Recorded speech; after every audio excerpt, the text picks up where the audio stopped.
Hello students. आज की poem है अमेंडा, जो क्लास 10 से है। चैप्टर 6 रहेगा। इसको लिखा है रॉबिन क्लेन साहब ने। अमेंडा को स्टार्ट करने से पहले मैं आपसे कुछ कहना चाहता हूँ इसी पोएम से रिलेटेड। ये जो पोएम है ये हमारी लाइफ से जुड़ी हुई है। दरअसल जो बच्चे होते हैं उनको ऐसा लगता है, दे फील कि उनको कंट्रोल किया जा रहा है, उनको हर बात के लिए इंस्ट्रक्शंस दी जा रही हैं। और मेरे ख्याल से, इन माय ओपिनियन, आपको भी ये लगता होगा कि ऐसा आपके साथ हो रहा है। आपको हर बात पर टोका जा रहा है कि ये ना करो, वो ना करो, नाखून ना खाओ, चॉकलेट मत खाओ, चिप्स मत खाओ, बर्गर मत खाओ, वहाँ मत जाओ। तो ऐसा जब होता है तो आप अपने पेरेंट्स की या अपने एल्डर्स की सारी बात को नहीं मान पाते। इसका मतलब आप उस बात को हाफ हार्टेडली सुनते हैं, यानी कि अनमने मन से सुनते हैं। तो आधा करने का मूड होता है और आधा ना करने का मूड होता है।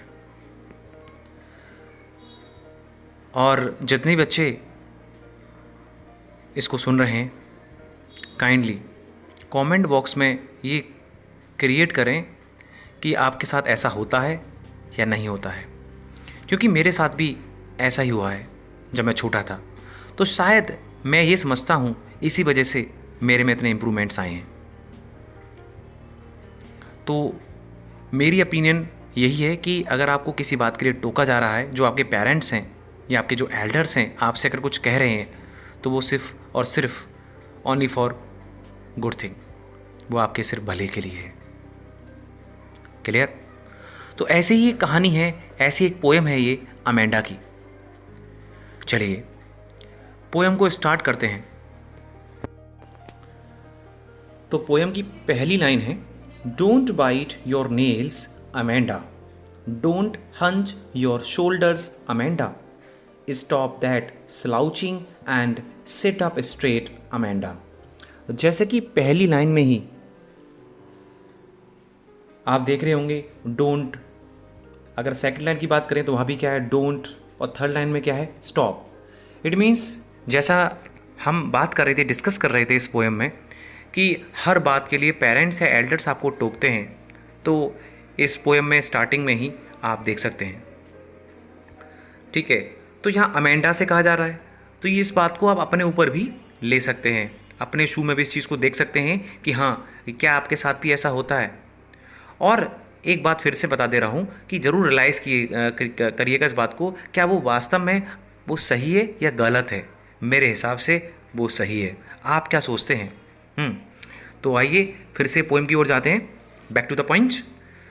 Don't bite your nails Amanda, यानी पहली लाइन का मतलब है यहाँ पे कि अमेंडा से कहा जा रहा है कि अपने नाखून मत कुतरो। कुछ लोग ऐसे होते हैं, देखे होंगे आपने, कि जो अपने बड़े बड़े नाखून को अपने मुंह में चबाने लग जाते हैं। ये बहुत ही बैड हैबिट है, ये वास्तव बैड हैबिट है। आप ज़रा सोचिएगा इस बात को। Don't hunch your shoulders Amanda, यहाँ जो वर्ड है हंच, मेरे हिसाब से आपको शायद इसका मीनिंग जो है परेशान कर रहा होगा। हंच, हंच का मीनिंग होता है bending the upper portion of body in forward position. इसका मतलब जैसे कुछ लोग देखे होंगे आपने कि अपनी पीठ को पीछे की तरफ झुका करके बैठ जाते हैं, यानी पीठ को ऊपर कर लेते हैं और खुद झुक जाते हैं फॉरवर्ड पोजीशन में, तो उसे कहते हैं हम हंच। अच्छा, और जो दूसरा वर्ड है हमारे यहाँ पे वो है आपका स्लाउचिंग। मेरे हिसाब से स्लाउचिंग भी आपके लिए थोड़ा सा डिफिकल्ट वर्ड होगा। स्लाउचिंग का मतलब होता है कि sit in a loose attitude. कुछ लोग, वही बताया मैंने, ढीले ढाले बैठ जाते हैं। तो इस बात पे भी टोका जाता है। तो क्या मतलब हुआ इसका सबका, इस पूरी 3 लाइंस का? Don't bite your nails Amanda, कि अपने नाखूनों को मत कुतरो Amanda.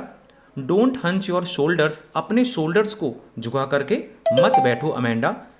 Stop that slouching and sit up straight, और जो तुम ढीले ढाली बैठी हुई हो एकदम स्ट्रेट बैठ जाओ अमेंडा। ओके, अब यहाँ पर ब्रैकेट में कुछ बात लिखी हुई है। There is a languid emerald sea where the sole inhabitant is me, a mermaid drifting blissfully। तो इन जो लाइंस की हम बात कर रहे हैं, इन लाइंस में ये बताया गया है कि जो अमेंडा है वो अपने पेरेंट्स की ये रोज़ रोज़ की जो टोका टाकी होती है या हर बात पर जो इंस्ट्रक्शंस दी जाती हैं या उसे कंट्रोल किया जाता है, तो इस बात के लिए वो नए नए इमेजिनेशंस का यूज़ करती है बचने के लिए। ठीक है, तो यहाँ पर हम जो बात कर रहे हैं कि there is a languid emerald sea. Languid का मीनिंग होता है आपका विदाउट एनी फोर्स और इंटरेस्ट, इट मीन्स डल। और जो एक वर्ड है आपका एमराल्ड सी, एमराल्ड सी का मतलब होता है अब प्रेसियस स्टोन होता है आपका, ये है ना, जो कैसे कलर का होता है, डार्क ग्रीन कलर का। ओके, अगला वर्ड है आपका मरमेड। मरमेड का मतलब होता है जैसे कि हो तो एक औरत, लेकिन औरत का जो सिर और जो शरीर हो, ठीक है, वो तो सेम हो, लेकिन जो उसकी लेग्स हों उसकी बजाय उसमें फिश की टेल लगी हो। यानी कि imaginary sea creature having a woman's head and body with a fish tail instead of legs. Okay, चलिए इन लाइंस का मतलब बताते हैं आपको क्या मतलब है।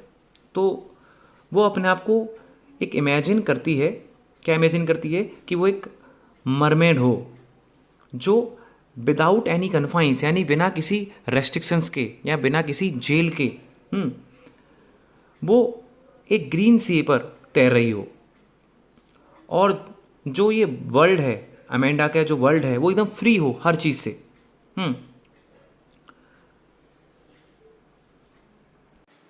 Now the next 3 lines. Did you finish your homework Amanda? Did you tidy your room Amanda? I thought I told you to clean your shoes Amanda. ये जो 3 लाइन है इसमें फिर से कुछ और बातें हैं जिन पर उसकी माँ आई थिंक वो टोक रही हैं। क्या कह रही हैं? Did you finish your homework Amanda? Did you finish your homework Amanda? क्या तुमने अपना होमवर्क कर लिया Amanda? Did you tidy your room Amanda? क्या तुमने अपना रूम साफ कर लिया Amanda? I thought I told you to clean your shoes Amanda. हाँ, मुझे याद है कि मैंने तुम्हें अपने जूते साफ करने के लिए कहा था अमेंडा।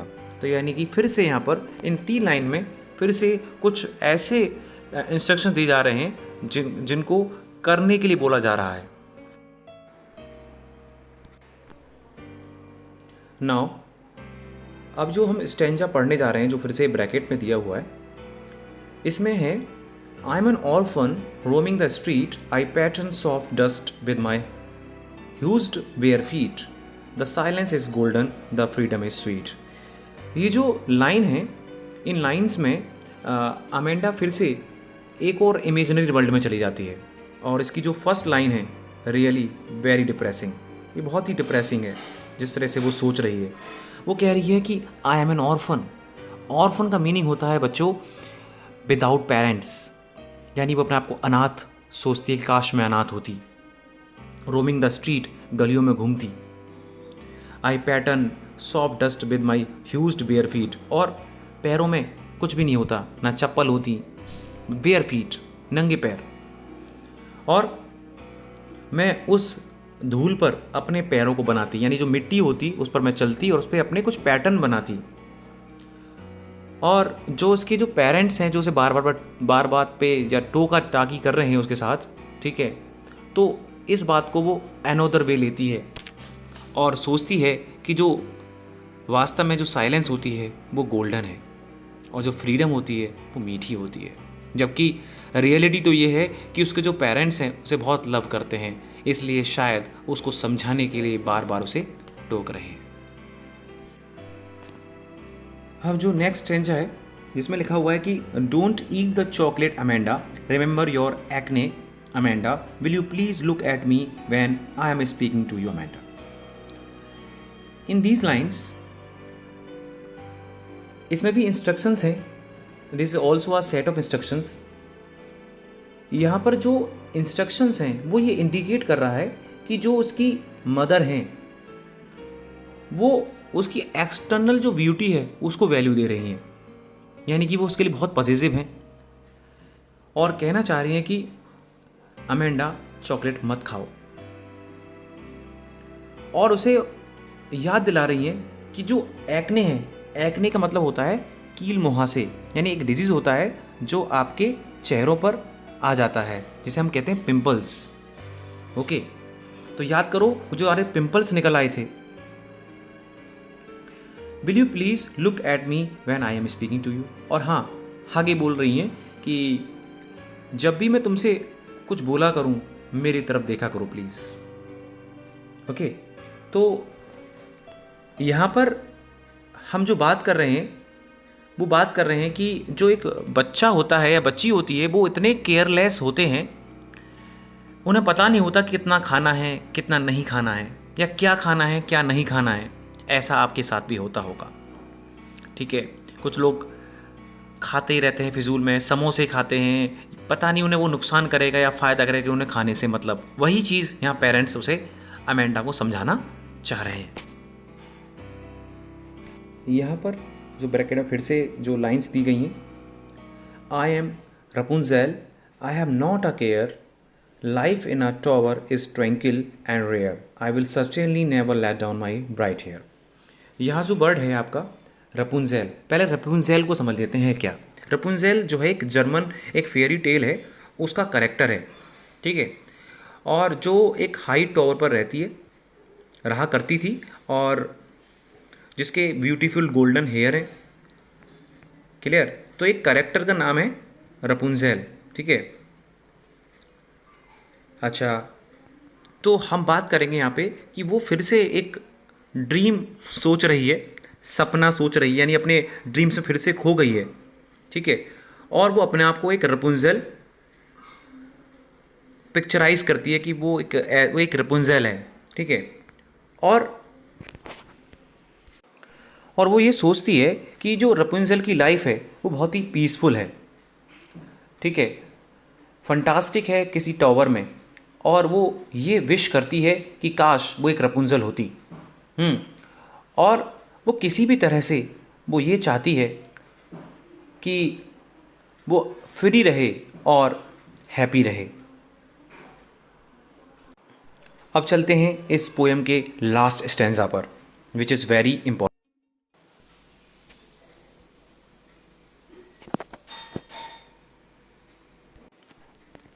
इम्पॉर्टेंट है। तो इस लास्ट स्टेंजा में जो पेरेंट्स हैं they keep on instructing Amanda on the dos and don'ts, but Amanda remains lost in her own dreams. तो वो अपने ख्यालों में ही खोती रहती है।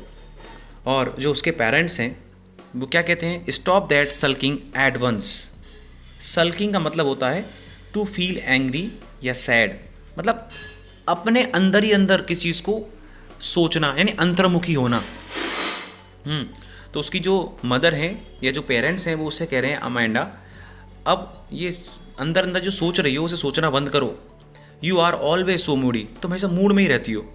मूड का मतलब यहाँ पे है अपनी चलाना या अपना सी सोचना, ठीक है। ये मुझे करना है या नहीं करना, मन है तो कर दिया, नहीं है तो नहीं किया।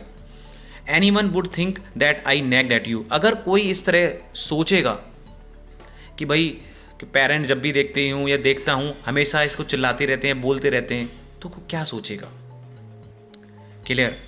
तो माय स्टूडेंट्स, आप लोग मुझे बताइएगा कि आपको ये पोएम कैसी लगी, क्या आप लोगों के साथ भी ऐसा होता है। और एग्ज़ाम की अगर हम विज़न से बात करें तो ये पोएम बहुत ही अच्छी है। ओके। और जिस तरह से इस पोएम में बताया गया कि उसके जो पेरेंट्स हैं अमेंडा के, वो बार बार उसे टोकते हैं, इट मीन्स ऐसा लगता है कि जैसे कि वो अपने एफर्ट्स में फेल हो चुके हैं, क्योंकि उसे हर बात पर टोका जा रहा है। ठीक है, तो यहाँ पर जो राइमिंग स्कीम रहेगी वो है आपकी A A B A C C C A A D A E E E A F A G G G A H A. Okay, ये राइमिंग स्कीम रहेगी इसकी।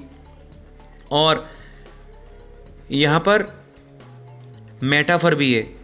कैसे? साइलेंस इज़ गोल्डन, साइलेंस को golden बताया गया है, यानी कि कंपैरिजन किया गया है। फ्रीडम इज़ स्वीट, और फ्रीडम को स्वीट बताया गया, यानी कंपैरिजन की गई है।